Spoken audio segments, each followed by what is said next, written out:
Hola, ¿qué tal? En esta ocasión vamos a estar trabajando con la síntesis de aminoácidos y esta sería la primera. Vamos a trabajar con la síntesis de Gabriel éster malónico y diríamos que es una combinación entre la síntesis de Gabriel y también la síntesis de ácidos carboxílicos a partir del ácido málico. Y para nuestra síntesis vamos a partir del éster malónico o malonato de dietilo. Et significa etil, y podríamos decir que este éster proviene de la reacción, por ejemplo, entre 2 moles de etanol y ácido málico. Y daríamos lugar al éster malónico, en un medio ácido, daríamos lugar a un éster llamado éster malónico o malonato de dietilo. Es muy bueno aclarar que cuando analizamos esta estructura o este éster, como vemos que aquí tenemos 2 carbonilos, esto lo hace que estos 2 hidrógenos que tenemos aquí en esta esquina, aquí tenemos un hidrógeno y aquí tenemos otro hidrógeno, y este carbono que tenemos aquí es el carbono alfa porque está al lado o adyacente al grupo funcional, que en este caso es el carboxilato, ¿verdad? ¿Lo ven ahí? Carboxilato. Son 2 carboxilatos. Entonces, como estos 2 hidrógenos son lo suficientemente ácidos, podrían reaccionar entonces con una base. En este caso vamos a utilizar etóxido de sodio, puede ser etóxido de potasio y demás. Y esto seguido de una halogenación para luego introducir la síntesis de Gabriel para poder incorporar entonces el grupo amino que nos hace falta para formar el aminoácido en cuestión, ¿verdad? Y luego alquilamos. Sucede que esta síntesis de Gabriel tiene la ventaja de que cuando introducimos este grupo amino, como el amino está en forma de amida cíclica, esto lo hace, diríamos, protegido contra algunos posibles ataques de la alquilación o del haluro de alquil que vamos a utilizar. Dado que si nos acordamos de la alquilación de aminas, estas pueden sufrir polialquilaciones hasta dar lugar a la formación de una especie de sal de amonio, la sal amoniacal. Pero en este caso, como es cíclica, tenemos el nitrógeno en forma de amida, esto lo protege de una posible alquilación. Entonces, como comentamos, vamos a poner a reaccionar este éster malónico con una base fuerte, que en este caso vamos a colocar etóxido de sodio. Y recordemos la reacción de ácido y base. Este etóxido va a tomar este protón y estos 2 electrones se quedarán con este carbono y le darían carga formal de -1, ya que los 2 electrones van a estar con él. Y vamos a obtener lo siguiente. Tenemos este compuesto intermedio, el cual lo vamos a poner a reaccionar o en contacto con bromo, puede ser cloro también, ¿verdad? Y si analizamos, esta molécula que tenemos aquí actúa como un nucleófilo, ¿verdad? Pero aquí tenemos el bromo, uno de los 2 bromos, ¿verdad? Actuaría como electrófilo y el otro como nucleófilo. Por lo que entonces aquí ocurriría una sustitución nucleofílica, ¿verdad? En el que estos 2 electrones ahora se enlazarían con este bromo y los 2 electrones que están aquí se quedarían con este bromo y darían lugar a la liberación de ion bromuro. Y también vamos a tener entonces ya una bromación o una halogenación. Y tenemos el éster malónico halogenado o bromado, ¿verdad? Y ahora sí vamos a entrar el reactivo la síntesis como tal de Gabriel, que sería utilizando ftalimida de potasio o potásica, ¿verdad? Que sería esta, la cual se puede sintetizar a partir de la talimida y poniéndola a reaccionar con hidróxido de potasio. Entonces, vamos a analizar lo siguiente. Esta sustancia, especialmente el nitrógeno, puede actuar como un nucleófilo, o sea, aquí tenemos, por ejemplo, que él tiene carga parcial de -1, o sea, que actúa como nucleófilo. Y si analizamos este bromo, es parcialmente negativo, actúa como nucleófilo, pero este carbono que está aquí es parcialmente positivo, por lo que actúa como electrófilo. Entonces nosotros vamos a ver ahora una sustitución nucleofílica, en el que este nucleófilo va a sustituir a este. Entonces, ¿qué vamos a ver? Que este va a atacar a este carbono y vamos a ver la salida. Sería entonces una sustitución nucleofílica bimolecular, o sea, SN2, en la que sale entonces el bromo en forma de bromuro. Entonces vamos a tener la estructura siguiente. Y lo tenemos aquí, otra especie de éster, que sería éster talamido malónico. Ahora, como ya les había comentado, aquí tenemos ya la inclusión del nitrógeno que nos falta para ya ir completando el aminoácido en cuestión, o el que vamos a formar. Entonces, si notamos, este nitrógeno en forma de amida es muy difícil que sea atacado por una alquilación, o sea, que sufra una polialquilación, ¿verdad? Entonces, como está en esa forma, es, diríamos, una forma de protección. Entonces, siguiendo acá, recordemos que nosotros tenemos un hidrógeno aquí que no marcamos arriba porque no era necesario. Ahora, este éster lo vamos a poner en contacto con una base para desprotonarlo. Recuerden que todavía este éster es muy ácido, porque, por ejemplo, este hidrógeno es muy ácido, que está en la posición alfa porque está rodeado por 3 grupos funcionales. Entonces, vamos a utilizar la misma base, que sería el tóxido de sodio. Entonces, por ejemplo, aquí tenemos el tóxido de sodio,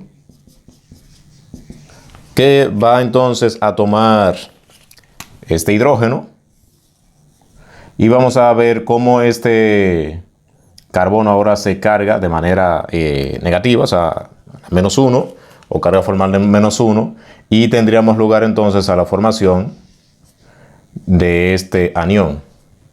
¿Y qué sería este? Tenemos una especie de nucleófilo, en que ahora este carbono es un carbanión, ¿verdad? Tenemos una carga ahora formal de -1. Este ahora lo pondremos a reaccionar con un haluro de alquil. Pero, ¿qué pasa? Que, por ejemplo, este es de forma general el haluro de alquil. Esta parte R que vamos a tener aquí sería entonces lo que nos hace falta para formar el éster, el aminoácido. Por ejemplo, ya sabemos que el aminoácido, ¿verdad?, va a tener esta forma, ¿verdad? Aquí tenemos un carbono y aquí tenemos el amino, aquí un hidrógeno y aquí tenemos un grupo. Ahora, el grupo que nos hace falta para formar ese aminoácido sería el que vamos a usar aquí, formando el haluro, ¿verdad?, el haluro de alquil. Entonces, ¿qué me hace? Porque ya ese carbono, miren, ese carbono ya lo tenemos acá. Entonces nos falta ahora el que sería para completar esta parte de aquí. Entonces, en este caso, yo voy a trabajar con la formación de la valina, que sería un poquito, diríamos, fácil también. Hay muchos otros que son también fácil, pero vamos a formar la valina.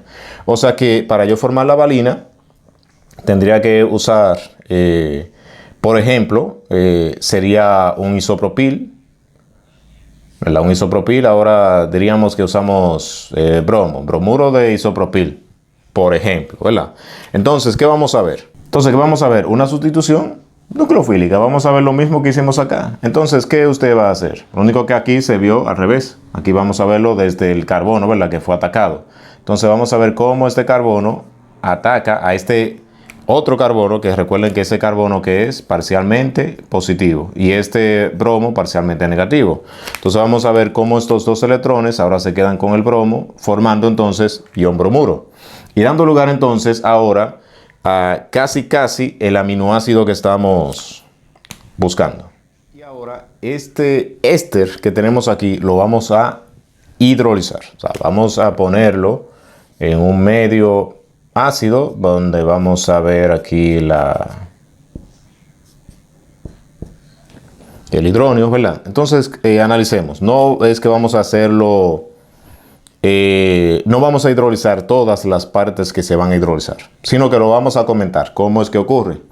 Acá arriba tenemos un éster, un éster. Acá tenemos también otro éster, ¿verdad? Cuando hablamos de hidrólisis de ésteres, nos da lugar a un ácido carboxílico y un alcohol. Ahora, ¿qué me da el alcohol? Aquí tenemos lo que me da el alcohol. Esta parte de aquí me da el alcohol, o sea que en este caso me daría lugar a la formación de etanol. Y también aquí la formación de etanol. Y esta parte de aquí me da entonces a la formación de ácido carboxílico. Esta parte ya de hidrólisis de éster se encuentra también ahí. Le voy a poner el enlace aquí arriba. Entonces aquí tenemos una hidrólisis de un éster y otra aquí. Entonces esta parte de acá me va a dar dos grupos carboxilo, ¿verdad? Más la liberación de etanol que no lo vamos a colocar. Ahora acá abajo tenemos una amida. Entonces la hidrólisis de amida nos da lugar a la formación de ácidos carboxílicos y amonio.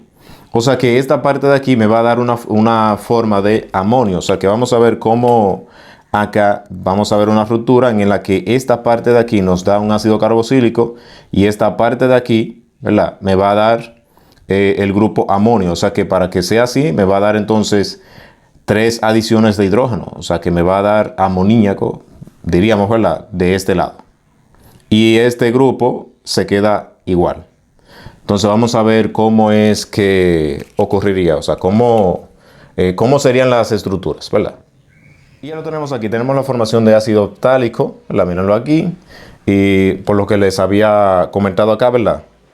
Mírenlo ahí, carboxilo, carboxilo, carboxilo, carboxilo, ¿ven? Entonces esta parte de aquí se hidrolizó, me formó etanol y también ácido o carboxilo, ¿verdad?, en dos lados. Lo puse aquí así de esa forma porque vamos a ver lo siguiente. Ahora lo que sigue sería una descarboxilación. La descarboxilación la vamos a hacer utilizando calor. Entonces vamos a calentar esta sustancia y va a ocurrir lo siguiente. Sería una descarboxilación, ¿verdad? Entonces vamos a ver cómo ahora se formaría un grupo carbonilo aquí. Grupo carbonilo con esos dos electrones que tenemos aquí, ¿verdad? Y aquí tendríamos que provocar entonces una ruptura de cadena y eso haría que se forme entonces un doble enlace aquí, por lo que entonces se moverían dos electrones de acá, dos electrones pi, y tomarían entonces este hidrógeno en forma de protón. Y vamos a tener entonces la liberación o formación de dióxido de carbono, ¿verdad?, por un lado. Aquí tenemos el dióxido de carbono por un lado, que sería esta parte de acá. Mírenlo ahí. Esta parte de acá me forma dióxido de carbono. Ahora, ¿qué pasa? Que el otro lado me va a formar lo siguiente. Sería una especie de enol. Entonces, ¿qué vamos a ver? Vamos ahora a provocar una tautomerización. Entonces, la tautomerización... No me alcanza a escribirlo aquí, ustedes lo escriben. Entonces, ¿qué vamos a ver? Aquí tenemos dos electrones, ¿verdad? Entonces, estos dos electrones los vamos a movilizar para formar ahora un grupo carbonilo. Y estos dos electrones lo vamos a usar para tomar entonces este protón. Y ahora voy a tener incluido aquí un hidrógeno. Entonces, tendríamos lugar al aminoácido que estábamos buscando. Que sería la valina. Y como notamos, diríamos que es un aminoácido protonado.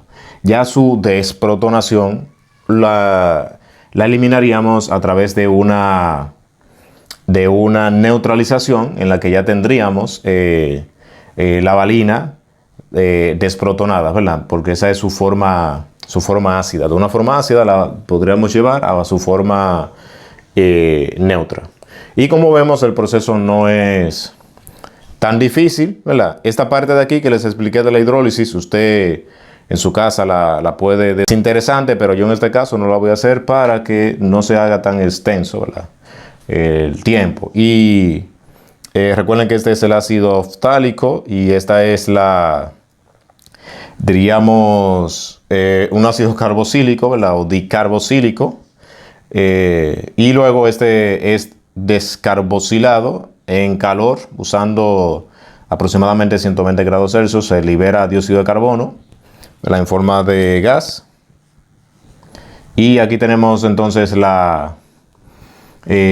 enol, ¿verdad? Entonces luego ese enol se sufre una tautomerización, dando lugar entonces a la valina protonada, que luego puede ser desprotonada o neutralizada en un medio alcalino.